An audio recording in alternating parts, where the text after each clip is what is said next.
Hello ಮಕ್ಕಳೇ, ಇಲ್ಲಿ ಕೊಟ್ಟಿರುವಂತ ಪ್ರಶ್ನೆಯನ್ನ ಮೊದಲು ನೋಡೋಣ. Blood stains are found at the site of murder. If DNA profiling technique is to be used for identifying the criminal, which of the following is ideal for use? ಇದಕ್ಕೆ 4 options ಕೊಟ್ಟಿದ್ದಾರೆ: leucocytes, platelets, serum, erythrocytes. DNA profiling ಅಥವಾ ಈ DNA finger printing technique ಏನಿದೆಯಲ್ಲ, DNA finger printing technique, this is very much useful in forensic science,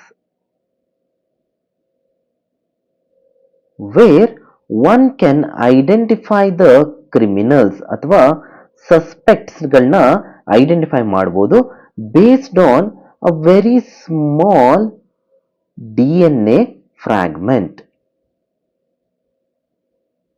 ಯಾಕಂದ್ರೆ ಈ DNA ಫ್ರಾಗ್ಮೆಂಟ್ಗಳು it is unique DNA, ಒಬ್ಬ ಮನುಷ್ಯನ DNA, due to the presence of VNTR, variable number of tandem repeats ಏನಿದೆಯಲ್ಲ, ಅದು ಇರೋದ್ರಿಂದ it is very much unique to one individual.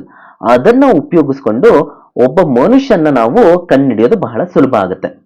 This small DNA fragment we can obtain it from the blood sample ಅಥವಾ hair sample ಅಥವಾ nail, ಯಾವುದೇ ರೀತಿಯಾದಂತಹ ಸ್ಯಾಂಪಲ್ಗಳಿಂದ ಪಡ್ಕೊಬಹುದು. ಇಲ್ಲಿ ಕೊಟ್ಟಿರುವಂತ ಪ್ರಶ್ನೆಯಲ್ಲಿ ಏನು ಹೇಳಿದ್ದಾರೆ? ಬ್ಲಡ್ ಸ್ಟೇನ್ ಅಂತಂದ್ರೆ ಬ್ಲಡ್ ಸ್ಯಾಂಪಲ್ ಸಿಕ್ಕಿದೆ, ಒಂದು ಕ್ರೈಮ್ ಸೀನ್ ಇಂದ ಬ್ಲಡ್ ಸ್ಯಾಂಪಲ್ ಸಿಕ್ಕಿದೆ. ಈ ಬ್ಲಡ್ ಸ್ಯಾಂಪಲ್ ಅಲ್ಲಿ ನಾವು ಯಾವ್ದನ್ನ ತಗೊಂಡ್ರೆ, ಯಾಕಂದ್ರೆ ಬ್ಲಡ್ ಅಲ್ಲಿ we know that it consist of WBC, RBC, platelet, serum ಎಲ್ಲ ಇರುತ್ತೆ. ಅದರಲ್ಲಿ ನಾವು ಯಾವ ಒಂದು ಇಂಪಾರ್ಟೆಂಟ್ ಮೆಟೀರಿಯಲ್ ನ ತಗೊಂಡ್ರೆ ನಮಗೆ ಈ ಡಿಎನ್ಎ ಪ್ರೊಫೈಲಿಂಗ್ ಟೆಕ್ನಿಕ್ ಯೂಸ್ ಆಗುತ್ತೆ ಅಂತ ಕೇಳಿದ್ದಾರೆ. ಬ್ಲಡ್ ಸ್ಯಾಂಪಲ್ ಅಲ್ಲಿ ಈ leukocytes ಅನ್ನೋದೇನಿದೆಯಲ್ಲ, these leukocytes R nucleated. Nucleated ಅಂತಂದ್ರೆ ನ್ಯೂಕ್ಲಿಯಸ್ ಇದೆ, ನ್ಯೂಕ್ಲಿಯಸ್ ಇದೆ ಅಂತಂದ್ರೆ ಇದ್ರ ಒಳಗಡೆ ಜೆನೆಟಿಕ್ ಮೆಟೀರಿಯಲ್ ಇದೆ, ಜೆನೆಟಿಕ್ ಮೆಟೀರಿಯಲ್ ಇದೆ ಅಂತಂದ್ರೆ ಇದ್ರ ಒಳಗಡೆ ಡಿಎನ್ಎ ಇದೆ. ಸೊ ಡಿಎನ್ಎ ಇರೋದ್ರಿಂದ one can use this leukocyte for the DNA profiling ಅಥವಾ DNA ಫಿಂಗರ್ ಪ್ರಿಂಟಿಂಗ್ ಪ್ರೊಸೆಸ್ಗೆ ಉಪಯೋಗಿಸ್ಕೊಬಹುದು. ವೆರಾಸ್ ಎರಿಥ್ರೋಸೈಟ್ ಬಂತಂದ್ರೆ ದೀಸ್ ಆರ್ ನ್ಯೂಕ್ಲಿಯೇಟೆಡ್. ಆದ್ರಿಂದ ಎರಿಥ್ರೋಸೈಟ್ಸ್ ಗಳನ್ನ ನಾವು ಉಪಯೋಗಿಸೋದು ಕಷ್ಟ ಆಗುತ್ತೆ. ಆದ್ರಿಂದ ಇಲ್ಲಿ ಕೊಟ್ಟಿರುವಂತಹ ಪ್ರಶ್ನೆ, blood stains are found at the site of a murder.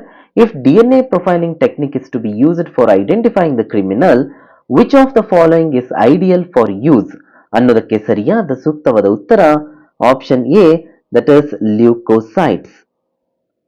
ಮಕ್ಕಳೇ, ಇಲ್ಲಿ ಎಕ್ಸ್ಪ್ಲೈನ್ ಮಾಡಿರುವಂತಹ key concept about DNA finger printing ಅಥವಾ ಡಿಎನ್ಎ ಪ್ರೊಫೈಲಿಂಗ್ ಟೆಕ್ನಿಕ್ ಎಲ್ಲರಿಗೂ ಅರ್ಥ ಆಗಿದೆ ಅಂತ ತಿಳ್ಕೊಂತೀನಿ.